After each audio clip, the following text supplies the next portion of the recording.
പ്രണയപൂർവം നിനക്കായി ഞാൻ ഭാഗം 37. എന്താ അപ്പച്ചനും ഇച്ചായന്മാർക്കും ഇപ്പോൾ ഒന്നും പറയാനില്ലേ? വേഗാവട്ടെ, ഞങ്ങൾക്ക് വീട്ടിൽ പോകണം. ഈ സണ്ണിച്ചനും ഗൗരി ചേച്ചിക്കും 2 കുഞ്ഞുവാവന്മാരുണ്ടേ. അവർ കരയുന്നതിന് മുമ്പ് ഞങ്ങൾക്ക് അങ്ങോട്ട് ചെല്ലണം. അതുകൊണ്ട് വേഗം പറയാനുണ്ടെങ്കിൽ പറയാനും, കൊടുക്കാനുണ്ടെങ്കിൽ അല്ല കിട്ടാനുണ്ടെങ്കിൽ അതും മേടിച്ചിട്ട് പോകാൻ നോക്ക്. റോസ്മേരി പറഞ്ഞതും ഗൗരിയും സാന്ദ്രയും അവളെ അന്തം വിട്ട് നോക്കി നിന്നു. റോസ്മേരിയുടെ സംസാരം കേട്ട് ഞെട്ടി നിൽക്കുകയായിരുന്നു അവളുടെ അപ്പച്ചനും പിന്നെ ഇച്ചായന്മാരും. പക്ഷേ ഇതെല്ലാം ഇവളിൽ നിന്നും പ്രതീക്ഷിക്കാം എന്നുള്ള രീതിയിലായിരുന്നു സണ്ണി നിന്നത്. അപ്പോ നിങ്ങൾ തള്ളിക്കളഞ്ഞ നിങ്ങളുടെ മകൾ പറഞ്ഞത് കേട്ടല്ലോ. എന്താ നിങ്ങളുടെ പ്രശ്നം? നിങ്ങൾക്ക് എന്താ പറയാനുള്ളത്? നിങ്ങളുടെ ഒരേ ഒരു മകളെ ഞാൻ എന്തിന് തല്ലി? അമ്മച്ചി എന്തിന് തല്ലി എന്നല്ലേ? അതിന് സിമ്പിളായിട്ടുള്ളൊരു ഉത്തരേ ഉള്ളൂ. ഈ നിൽക്കുന്ന എൻ്റെ പെണ്ണ് ഇവളെ തല്ലുമെന്നും ഉപദ്രവിക്കും എന്നും പറഞ്ഞ കൈകെട്ടി നോക്കി നിൽക്കാൻ ഈ സണ്ണി നിങ്ങളെപ്പോലെ ആയിരിക്കണം. പക്ഷേ സണ്ണി നിങ്ങളെപ്പോലെയല്ല. തൻ്റെ പ്രിയപ്പെട്ടവരെ, അതും ഏറ്റവും എൻ്റെ പ്രിയപ്പെട്ട എൻ്റെ ഭാര്യയെ ആരെങ്കിലും ഒന്ന് നുള്ളി നോവിച്ചു എന്ന് കേട്ടാൽ പോലും അത് സഹിക്കാൻ സണ്ണിക്ക് പറ്റില്ല. അതുകൊണ്ട് ഞാൻ പ്രതികരിച്ചു. പിന്നെ എൻ്റെ അമ്മച്ചിക്ക് എന്നേക്കാൾ മുൻകോപവും പ്രതികരണശേഷിയും കൂടുതലുള്ളത് കൊണ്ട് അമ്മച്ചിയും പ്രതികരിച്ചു. അത്രയേ ഉള്ളൂ. പിന്നെ നിങ്ങളുടെ മകൾക്ക് എന്നോട് എന്തോ ഉണ്ടെന്ന് നിങ്ങളുടെ ഈ കൊച്ചു പറഞ്ഞു. അത് എന്താണെന്ന് എനിക്കിതുവരെ മനസ്സിലാക്കാൻ പറ്റിയിട്ടില്ല. എന്നോട് ആത്മാർത്ഥമായ പ്രണയമാണെന്ന് പറഞ്ഞ അവൾക്ക് നിങ്ങൾ കൊമ്പത്ത് നിന്ന് ഒരാലോചന കൊണ്ടുവന്നപ്പോൾ അവൾക്ക് എന്തു പറ്റി? എന്നെ മറന്നുപോയോ? ആ സമയത്ത് അവളുടെ കണ്ണില് എന്നെ കണ്ടില്ലേ? ആ, കണ്ടു കാണില്ല. അവളുടെ കണ്ണില് അപ്പോ ആ കോടീശ്വരപുത്രനായിരുന്നു. എന്നിട്ട് എന്തു പറ്റി? കല്യാണം കഴിഞ്ഞ് പോയിട്ട് 1-2 മാസം കഴിഞ്ഞപ്പോഴേക്കും തിരിച്ച് പെട്ടിയും കിടക്കയും എടുത്ത് വന്നു എന്ന് പറഞ്ഞു കേട്ടല്ലോ, സണ്ണി പറഞ്ഞു. അയ്യോ സണ്ണിച്ചായ, 1-2 മാസമൊന്നുമല്ല, 34 ദിവസം. അതായത് 1 മാസവും 4 ദിവസവും അത്രയും നിന്നുള്ളൂ. അപ്പോഴേക്കും പുള്ളിക്കാരത്തി വീട്ടിലെത്തി. അവിടെ അവര് ജോലിക്കാർ ഒരുപാടുള്ളത് കൊണ്ട് പണിയൊന്നും എടുക്കാൻ പറ്റുന്നില്ല എന്ന്, ബോറടിക്കുന്നു എന്ന് പറഞ്ഞാണ് പോന്നത്. അവൾ പറയുന്നത് കേട്ട് സണ്ണി അവളെ നോക്കി. എന്നാ സത്യം അതല്ലായിരുന്നു കേട്ടോ. ആ ചേട്ടന് വേറൊരു ഇഷ്ടമുണ്ടായിരുന്നു. വീട്ടുകാർ സമ്മതിക്കാതെ നിർബന്ധിച്ച് എൻ്റെ ചേച്ചിയെ കൊണ്ട് വിവാഹം കഴിപ്പിച്ചതാ. ആ ചേട്ടനാണെങ്കിൽ ആ കാര്യം പെണ്ണ് കാണാൻ വന്ന സമയത്ത് തന്നെ അവളോട് പറഞ്ഞിട്ടുണ്ടായിരുന്നു. അവളത് കാര്യമാക്കിയില്ല. അപ്പോ കല്യാണം കഴിഞ്ഞ് ആ ദിവസം തന്നെ ആ ചേട്ടൻ ഇവളോട് ദേഷ്യം കാണിച്ചു. പിന്നെ ഈ പറഞ്ഞ 34 ദിവസം കഴിഞ്ഞപ്പോൾ ആ ചേട്ടൻ സ്നേഹിച്ച പെണ്ണിനെയും കൊണ്ട് നാടുവിട്ടു. അത്രേ ഉണ്ടായിരുന്നുള്ളൂ.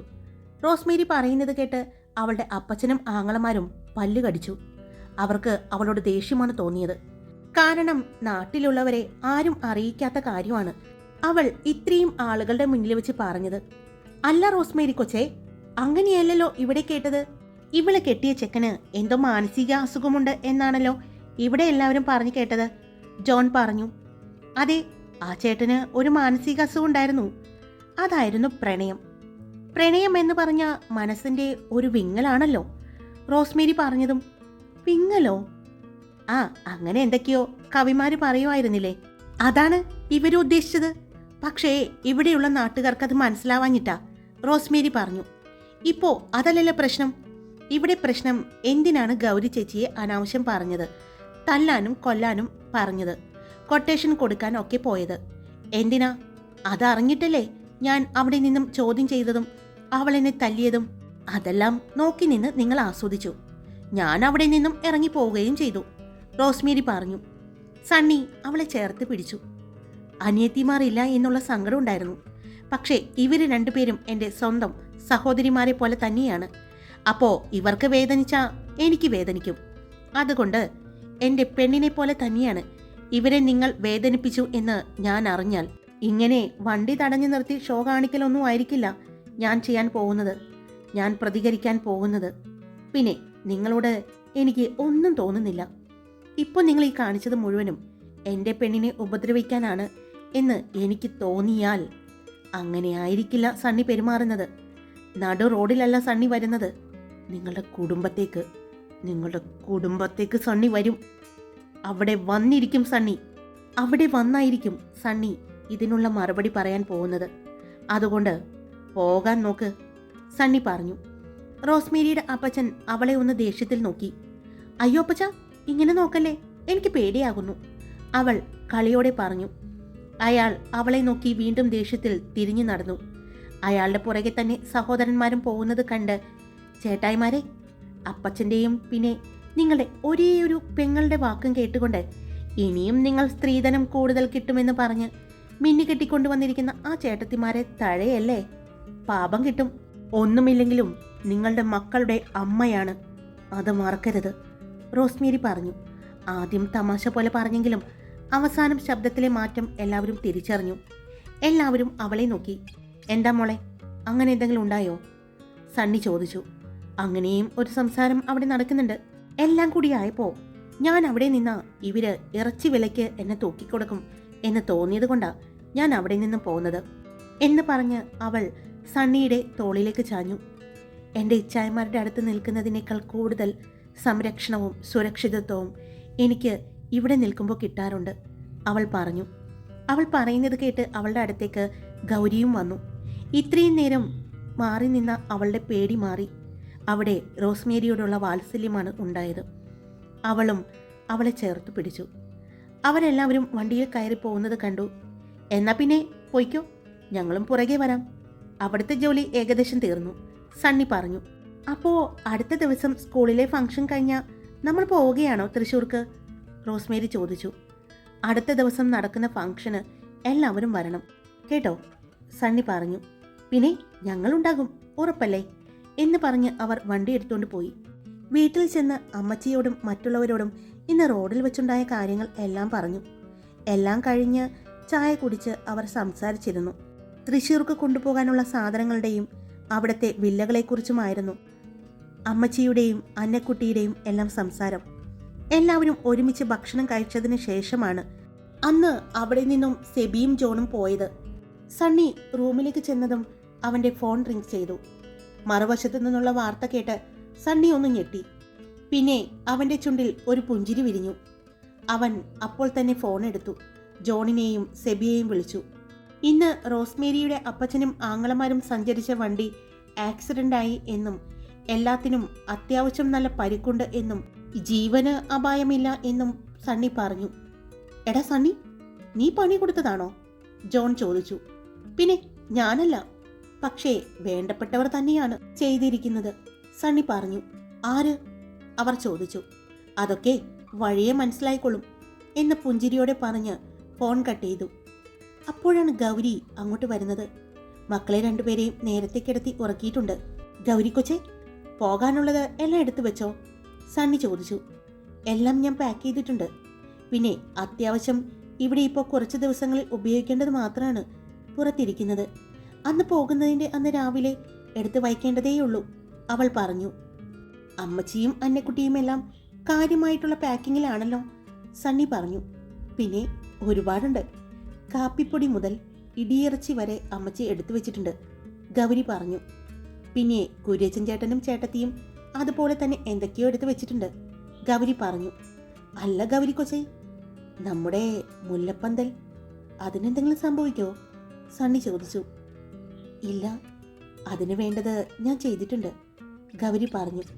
നന്നായി, എനിക്ക് ആകെ കൂടി ഒരു ടെൻഷനുള്ളത് അത് മാത്രമാണ്. എൻ്റെ മുല്ലപ്പന്തൽ അതിനെന്തെങ്കിലും പറ്റിയാ സണ്ണിക്ക് സഹിക്കില്ല എന്ന് പറഞ്ഞുകൊണ്ട് അവൻ അവളെ ചുറ്റിപ്പിടിച്ചു. അവൾ പുഞ്ചിരിയോടെ അവനെ ചേർന്ന് നിന്നു.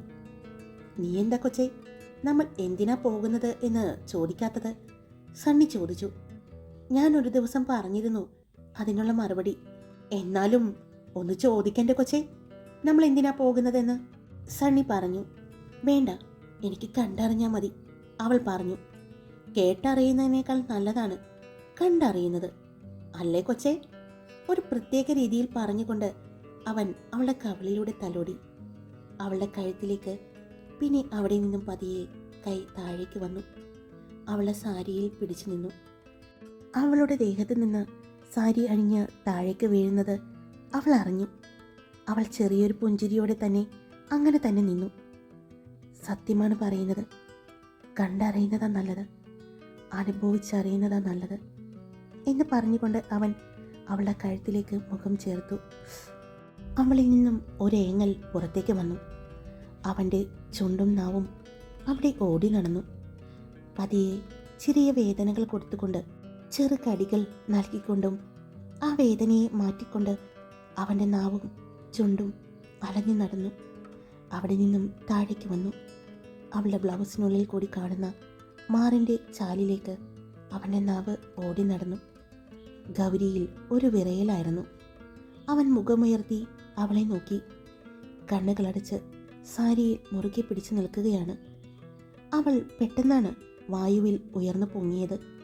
രണ്ട് കൈയാലും അവളെ കോരിയെടുത്തുകൊണ്ട് അവൻ ബാൽക്കണി ഡോറ് ലക്ഷ്യമാക്കി നടന്നു. അവൻ അവളെയും കൊണ്ട് പുറത്തേക്ക് പോയി. അവരുടെ മുല്ലപ്പന്തലിലേക്കാണ് അവൻ നടന്നത്. ഇനി എത്ര നാൾ കഴിഞ്ഞിട്ടാ ഇവിടെ നമ്മുടെ കൂടിച്ചേരൽ നടത്തുക? അതുകൊണ്ട് ഇന്നത്തെ നമ്മുടെ സംഗമം ഒരു പ്രത്യേകതയുള്ളതാണ്. വരുന്നത് വരെ നമ്മുടെ ഓർമ്മയിൽ തങ്ങി നിൽക്കാൻ ഈ സംഗമത്തിൻ്റെ ഓർമ്മ കൂടി വേണം എന്ന് പറഞ്ഞുകൊണ്ട് അവൻ അവളെ ബെഡിലേക്ക് കിടത്തി. അവൻ എടുത്തു വെച്ചിരുന്ന മുല്ലപ്പൂക്കൾ അവളുടെ ദേഹത്തേക്ക് വിതറി. അവൾ കണ്ണുകൾ അടച്ചു കിടന്നു. മുല്ലപ്പൂക്കൾ അവളുടെ ദേഹത്ത് വീണപ്പോഴാണ് അവൾ കണ്ണുകൾ തുറന്നത്. ഇത് ഇവിടത്തെയാണോ? അവൾ ചോദിച്ചു. കുറച്ചു മുമ്പ് ഞാൻ വന്നപ്പോൾ എടുത്തു വെച്ചതാണ്, അവൻ പറഞ്ഞുകൊണ്ട് അവളുടെ ദേഹത്തേക്ക് വീണു. അവൻ അവളുടെ നെറ്റിയിൽ നെറ്റിമുട്ടിച്ചു. അവൻ്റെ മൂക്കും അവളുടെ മൂക്കും തമ്മിൽ കൂട്ടിമുട്ടി. അവൻ്റെ ചുണ്ടും അവളുടെ ചുണ്ടും തമ്മിൽ കൂട്ടിമുട്ടി. കൺപീലികൾ പോലും പരസ്പരം ഇടഞ്ഞു. അവിടെ നിന്നും അവൻ തുടങ്ങുകയായിരുന്നു അവൻ്റെ പ്രണയം അവളിലേക്ക് പകർന്നു കൊടുക്കാൻ. അവിടെ നിന്നും അവളുടെ കഴുത്തിലേക്ക്, കഴുത്തിടുക്കിലേക്ക്, പിന്നെ താഴേക്ക്, മാറിലേക്കും മാറിടുക്കിലേക്കും. ബ്ലൗസിന് മുകളിൽ കൂടി തന്നെ അവൻ്റെ ഏറ്റവും ഇഷ്ടപ്പെട്ട അവളുടെ മാറിടങ്ങളെ ഒന്നമർത്തി. അവിടെ നിന്നും അവൻ്റെ കയ്യിലേക്ക് നനവ് പടർന്നതും അവനൊരു പുഞ്ചിരിയോടെ മുഖമുയർത്തി അവളെ നോക്കി. അപ്പോഴും ചെറു പുഞ്ചിരി നൽകിക്കൊണ്ട് കണ്ണുകൾ അടച്ചു കിടക്കുന്ന അവളെ അവൻ മുഖമുയർത്തി നോക്കിക്കൊണ്ട് അവളുടെ ചുണ്ടിൽ ഒന്ന് ചുംബിച്ചു. പിന്നെ അവളുടെ ശരീരത്തിൽ നിന്നും ഓരോ വസ്ത്രങ്ങൾ അഴിഞ്ഞു മാറുന്നത് അറിഞ്ഞിട്ടും കണ്ണുകളടച്ച് അവന് വിധേയയായി കിടന്നു കൊടുക്കുകയായിരുന്നു. അവൾ അവൻ്റെ ഓരോ പ്രവൃത്തിയും അവളും അത്രമാത്രം ആസ്വദിക്കുന്നുണ്ടായിരുന്നു, ആഗ്രഹിക്കുന്നുണ്ടായിരുന്നു. അവൻ്റെ കൈകളുടെ ചൂടും ചുണ്ടിൻ്റെയും നാവിൻ്റെയും നനവും എല്ലാം അവൾ അറിഞ്ഞു. അവളുടെ ശരീരത്ത് അവൻ അറിയാത്ത, അവൻ്റെ ഉമിനീര് വീഴാത്ത ഒരു സ്ഥലവും ബാക്കിയില്ലാതെ അവൻ അവൻ്റെ പെണ്ണിനെ അവൻ്റെ ഉമിനീരിനാൽ നനയിച്ചു. അവളെ മറിച്ചുകൊണ്ട് അവൻ അവളെ അവന് മുകളിലാക്കി കിടത്തി. Now is your time. അവൻ പതിയെ അവളുടെ കാതിൽ പറഞ്ഞതും അവൻ എന്താണ് ഉദ്ദേശിച്ചത് എന്ന് മനസ്സിലായി. അവളും അവനിലേക്ക് പടർന്നു കയറുകയായിരുന്നു. അവളും അവൻ്റെ പ്രണയത്തെ രുചിച്ചറിയുകയായിരുന്നു. അവളുടെ ചുണ്ടും നാവും അവൻ്റെ ശരീരത്ത് ഓടി നടന്നു. അവനും അവളുടെ പ്രവൃത്തിയിൽ കണ്ണുകൾ അടച്ചുപോയി. അവനിൽ നിന്നും ഒരു വിറയൽ പുറത്തേക്ക് വന്നു. തൻ്റെ പാതിയെ അവളെക്കൊണ്ട് കഴിയുന്ന രീതിയിൽ അവളും തൃപ്തനാക്കി. ഇനിയും പിടിച്ചു നിൽക്കാൻ പറ്റില്ല എന്ന് തോന്നിയ അവൻ അവളെ മറച്ചിട്ടുകൊണ്ട് അവളിലേക്ക് ആഴ്ന്നിറങ്ങി. ഓരോ തവണ അവളിലേക്ക് ഉയർന്നു താഴുമ്പോഴും അവൾ അവനെ ചേർത്ത് പിടിച്ചു. എപ്പോഴോ രതിയുടെ പൂർണ്ണതയിൽ എത്തി അവൻ അവളുടെ മാറിലേക്ക് തളർന്നു വീണു. അവൻ തന്നെ കാലുകൊണ്ട് ബ്ലാങ്കറ്റ് വലിച്ചുകൊണ്ട് രണ്ടുപേരെയും അതിനുള്ളിലേക്ക് പൊതിഞ്ഞു പിടിച്ചു. അവളെ ചേർത്ത് പിടിച്ചുകൊണ്ട്, അവളെ എത്രത്തോളം ചേർത്ത് പിടിക്കാൻ പറ്റുമോ അത്രത്തോളം അവനെ ചേർത്ത് പിടിച്ചുകൊണ്ട് അവളും അവളുടെ നെഞ്ചിലേക്ക് മുഖം ചേർത്ത് അവനും കിടന്നു.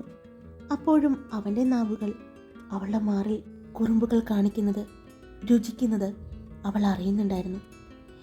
ഇച്ഛയ തീരെ സഹിക്കാൻ പറ്റാതെ അവൾ തടയാൻ ശ്രമിച്ചതും, ഒരുപാട് അധ്വാനിച്ചതല്ലേ ഇച്ചായൻ, അപ്പോൾ ഒരു എനർജി ഡ്രിങ്ക് എടുത്തതാ, അവൻ പറഞ്ഞു.